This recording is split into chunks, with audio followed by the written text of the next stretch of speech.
if I'm reading you correctly on Mario Cristobal, you weren't like throwing parties, jumping off the ceiling, going crazy when he was hired, but you were optimistic. You weren't neutral. You were on the high side. I was on the positive side, for sure. Side of yes, neutral by far. Yes. Yeah. And then his work in the offseason was credible, the recruiting prowess, getting out there. And so I would think that those positive vibes continued and increased. And then the first two games of the season happened, which were, they were what they were. They're playing teams that they should throttle. There was good, there was bad. Let's go play somebody that we can really find out who we are. And obviously, for 2 weeks, we thought that was just going to be Texas A&M through 4 games, but it's turned out to be Texas A&M and Middle Tennessee. So that goodwill has obviously decreased considerably. Well, I mean, it's just,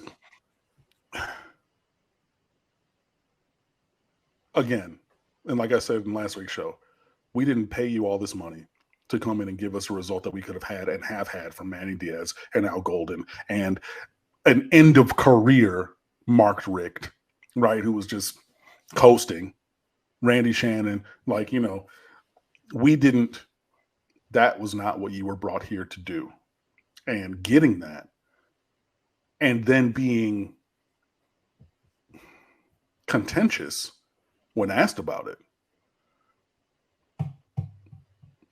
Yeah, no, at some point, I'm not saying that you have to be humble and genuflect. Oh, well, great, wonderful blogger who was asked this question. Thank you. I don't, But even though I'm not a professional football coach, right, I can see that the performances were not indicative of what we need. And so we have to do something different. And then you back up a A&M loss with one of the worst losses in program history, and every single player, even after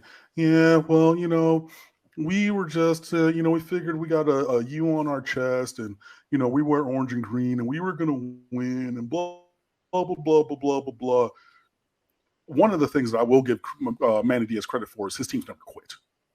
They might have lost, they never quit, right? They found ways to win, and I mean, it's repetitive fodder for us now, but when he's talking about App State, he says, this is what they do to people. You see, this is what they've done to people. They grinded out that win at Texas A&M. It was a different kind of grind out. They were up 21-7. I watched the condensed game of North Carolina at App State. They were up 21-7 in that game and then end up losing. So it was that they were grinding in a different way, but that is what they do to people. And again, I get his meaning, but it was also funny the kind of way he said it. But that team didn't quit, and they found a way to win, right?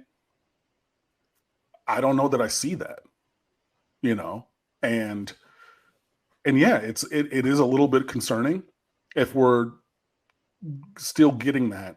And I know that people are going to say that, Nick Saban lost to Louisiana Monroe his first year at Alabama. I've already said, if you're not going to update the scheme because he's already done it and gone to spread offense because they're chucking the ball all over the field, if you're not going to recruit at a top 3 level every single damn year, right?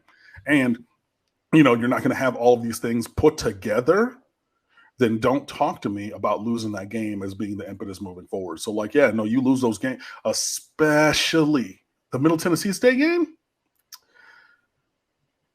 Yeah, I'm me, myself personally, I was always going to be critical, but I'm being very, we're cutting the fluff away and we're getting right to the meat of things for me.